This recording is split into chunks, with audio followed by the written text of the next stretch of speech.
사랑하는 형제자매 여러분, 주님의 이름으로 평안을 전합니다.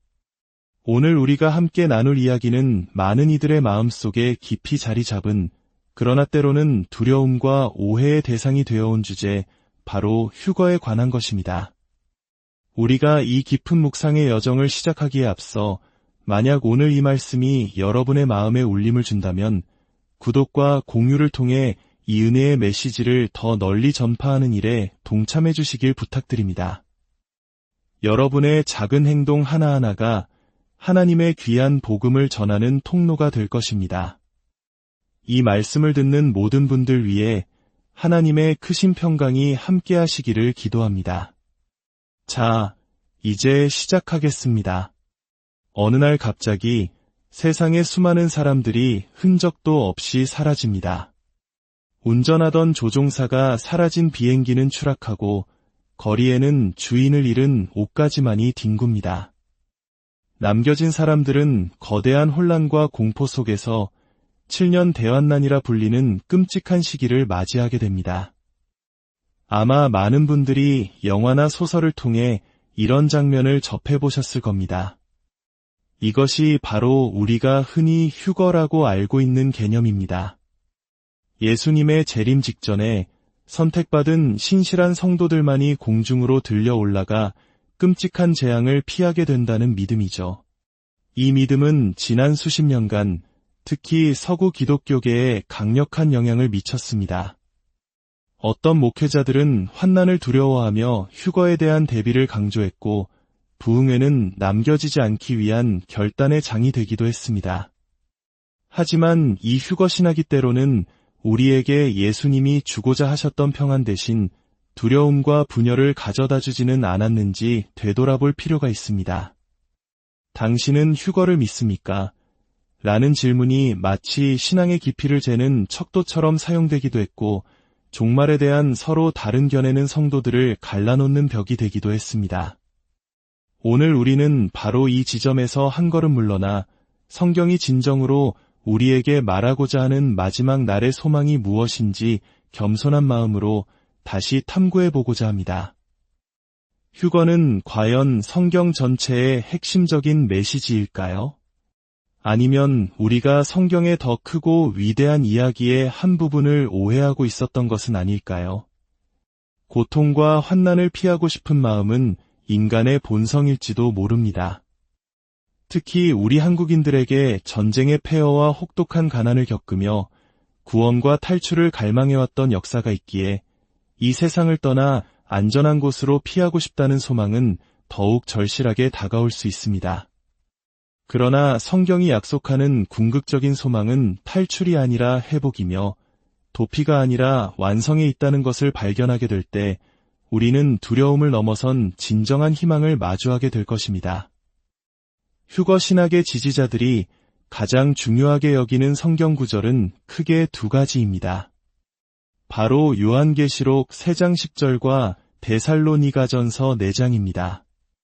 먼저 이 구절들을 원래의 문맥 속에서 차분히 다시 읽어보며 우리가 무엇을 놓치고 있었는지 살펴보겠습니다. 먼저 요한계시록 3장 10절입니다. 내가 나의 인내의 말씀을 지켰은즉 내가 또한 너를 지켜 시험의 때를 면하게 하리니 이는 장차온 세상에 임하여 땅에 거하는 자들을 시험할 때라. 휴거를 믿는 이들은 이 구절에서 시험의 때를 면하게 하리니라는 약속을 근거로 교회가 대환난이 시작되기 전에 이 세상에서 들려 올려질 것이라고 해석합니다. 전 세계적인 재앙이 닥치기 전에 하나님께서 그의 백성을 안전하게 지켜주신다는 약속이라는 것이죠. 하지만 여기서 우리가 기억해야 할 중요한 사실이 있습니다. 요한계시록 2장과 3장은 21세기에 우리에게 직접 쓰인 편지가 아니라 1세기 소아시아에 존재했던 7개의 실제 교회들에게 보낸 편지라는 점입니다. 빌라델비아 교회에 주어진 이 약속은 1차적으로 로마 제국의 핍박과 우상숭배의 압력 속에서 믿음을 지키던 그 시대의 성도들을 향한 위로와 격려의 메시지였습니다. 물론 이 말씀은 시대를 넘어 오늘날 우리에게도 깊은 영적 교훈을 줍니다. 하지만 이 구절 하나를 가지고 수천 년 후의 특정 사건, 즉 교회의 비밀스러운 공중 들림을 예언하는 암호문처럼 해석하는 것은 본래의 의도에서 벗어날 위험이 큽니다. 마치 연인에게 쓴 사랑편지의 한 구절을 떼어내어 세계 경제 전망 보고서로 해석하려는 것과 같을 수 있습니다. 하나님께서는 빌라델비아 교회를 그들이 마주한 시험의 때로부터 지켜주셨듯이 오늘날 우리도 각자의 삶에서 마주하는 환난 속에서 지키시고 보호하십니다. 그 보호의 방식이 반드시 이 세상을 떠나는 물리적인 탈출만을 의미하는 것은 아닙니다. 이제 휴거 신학의 가장 결정적인 근거로 제시되는 데살로니가전서 4장 13절에서 18절 말씀을 살펴보겠습니다. 주께서 호령과 천사장의 소리와 하나님의 나팔 소리로 친히 하늘로부터 강림하시리니 그리스도 안에서 죽은 자들이 먼저 일어나고 그 후에 우리 살아남은 자들도 그들과 함께 구름 속으로 끌어올려 공중에서 주를 영접하게 하시리니 그리하여 우리가 항상 주와 함께 있으리라. 이 구절은 그 자체로 매우 장엄하고 희망에 가득 찬 그림을 우리에게 보여줍니다. 죽은 성도들이 부활하고 살아있는 성도들이 그들과 함께 주님을 만나는 영광스러운 재회의 순간. 휴거를 믿는 이들은 바로 이 구름 속으로 끌어올려 공중에서 주를 영접한다는 부분을 교회가 지상을 떠나는 장면으로 해석합니다. 그러나 이 구절을 1세기 데살로니가 교인들의 눈으로 읽는다면 전혀 다른 그림이 펼쳐집니다. 이 구절을 이해하기 위한 열쇠는 강림과 영접이라는 두 개의 헬라어 단어에 숨겨져 있습니다. 먼저 주님의 강림으로 번역된 헬라어는 파루시아입니다. 이 단어는 당시 로마 사회에서 황제나 총독 같은 매우 높은 인물이 공식적으로 도시를 방문할 때 사용되던 전문 용어였습니다.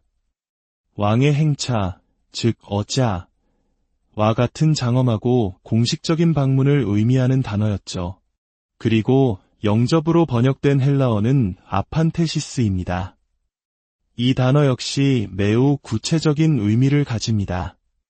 황제나 왕이 도시를 방문할 때 도시의 시민 대표단이나 백성들이 성문 밖에까지 나가서 그를 맞이하는 행위를 아판테시스라고 불렀습니다. 여기서 가장 중요한 점은 시민들이 왕을 영접하러 나가는 목적입니다. 그들은 왕과 함께 도시를 떠나 다른 곳으로 가기 위해 나간 것이 아니었습니다.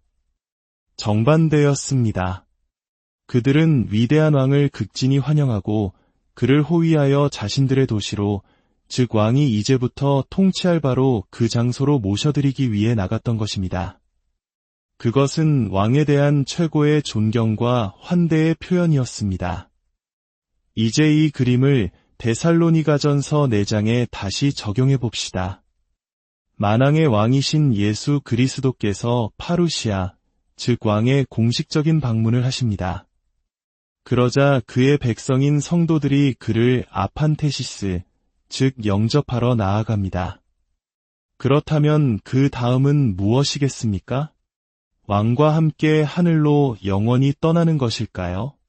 아니면 자신들의 왕을 환호하며 맞이하여 그가 이제 새롭게 통치하실 이 땅으로 함께 돌아오는 것일까요? 1세기의 데살로니가 교인들에게는 후자가 훨씬 더 자연스럽고 당연한 그림이었을 것입니다. 그들은 이 구절을 읽으며 이 땅을 버리고 떠나는 탈출을 상상한 것이 아니라 마침내 돌아오신 진정한 왕을 모시고 이 땅에 임할 하나님의 나라를 완성하는 영광스러운 대관식을 꿈꾸었을 것입니다. 이것은 단순히 몇몇 구절의 해석에 관한 문제가 아닙니다. 이것은 성경 전체가 우리에게 들려주는 거대한 이야기의 방향성에 관한 문제입니다. 성경의 이야기는 이 땅을 저주받은 곳으로 여기고 탈출해야 할 감옥으로 그리지 않습니다. 창세기에서 하나님은 하늘과 땅을 창조하시고 보시기에 심히 좋았더라고 말씀하셨습니다. 하나님의 원래 계획은 이 아름다운 창조 세계를 버리는 것이 아니라 인간이 그의 대리인으로서 이 땅을 잘 다스리며 하나님과 함께 거하는 것이었습니다. 예수님께서 우리에게 가르쳐 주신 기도 역시 나라가 임하시오며 뜻이 하늘에서 이루어진 것 같이 땅에서도 이루어지다 라고 선포합니다. 우리의 소망은 이 땅을 떠나 하늘로 가는 것이 아니라 하늘의 뜻이 이 땅 위에 온전히 이루어지는 것, 즉 하나님의 나라가 이 땅에 임하는 것입니다. 성경의 마지막 책인 요한계시록의 클라이맥스는 교회가 하늘로 올라가는 장면이 아닙니다. 오히려 거룩한 성새 예루살렘이 하나님께로부터 하늘에서 내려오는 장면입니다. 하늘이 이 땅과 만나는 순간 하나님께서 그의 백성 가운데 장막을 치시고 영원히 함께 거하시는 순간 그리하여 모든 눈물을 닦아주시고 다시는 사망이나 애통하는 것이나 곡하는 것이나 아픈 것이 없는 새 하늘과 새 땅이 열리는 순간입니다. 그러므로 성경이 말하는 우리의 궁극적인 소망은 휴거라는 이름의 탈출 계획이 아닙니다. 그것은 바로 부활과 새 창조입니다. 예수 그리스도께서 죽음을 이기시고 부활하심으로 시작된 그 새 창조의 완성을 향한 소망입니다. 언젠가 우리의 썩어질 몸이 예수님과 같이 영광스러운 몸으로 변화되고 죄와 죽음으로 신음하던 이 모든 피조 세계가 하나님의 아들들이 나타남과 함께 온전히 회복될 그날을 향한 소망입니다. 사랑하는 성도 여러분, 우리의 희망은 이 세상을 떠나는 것에 있지 않습니다. 우리의 참된 희망은 우리의 왕께서 다시 오셔서 이 모든 것을 새롭게 하실 그 영광의 날에 있습니다. 그날 우리는 공중에서 주님을 영접하고 그분을 이 땅으로 모셔드려 새 하늘과 새 땅에서 그분과 함께 영원히 왕 노릇하게 될 것입니다. 이것이 요한계시록 5장이 노래하는 찬양의 이유입니다. 그들이 새 노래를 불러 이르되 우리 하나님 앞에서 나라와 제사장들을 삼으셨으니 그들이 땅에서 왕 노릇하리로다 하더라. 우리는 하늘로 도망가는 난민이 아니라 이 땅에서 왕으로 다스리도록 부름받은 존재들입니다. 그러므로 우리는 더 이상 두려움 속에서 마지막 날을 기다릴 필요가 없습니다. 남겨질까봐 걱정하며 하루하루를 보내는 대신 이미 우리 가운데 시작되었고 장차 완성될 하나님의 나라를 이 땅에 살아내는 소망의 백성으로 살아갑시다. 예수님께서 가르쳐 주신 대로 이 땅에 하나님의 정의와 평화, 사랑을 심는 자들로 살아갑시다. 그것이 바로 다시 오실 왕을 맞이하는 가장 좋은 준비일 것입니다. 주님의 은혜와 평강이 여러분 모두와 함께 하시기를 간절히 기도합니다.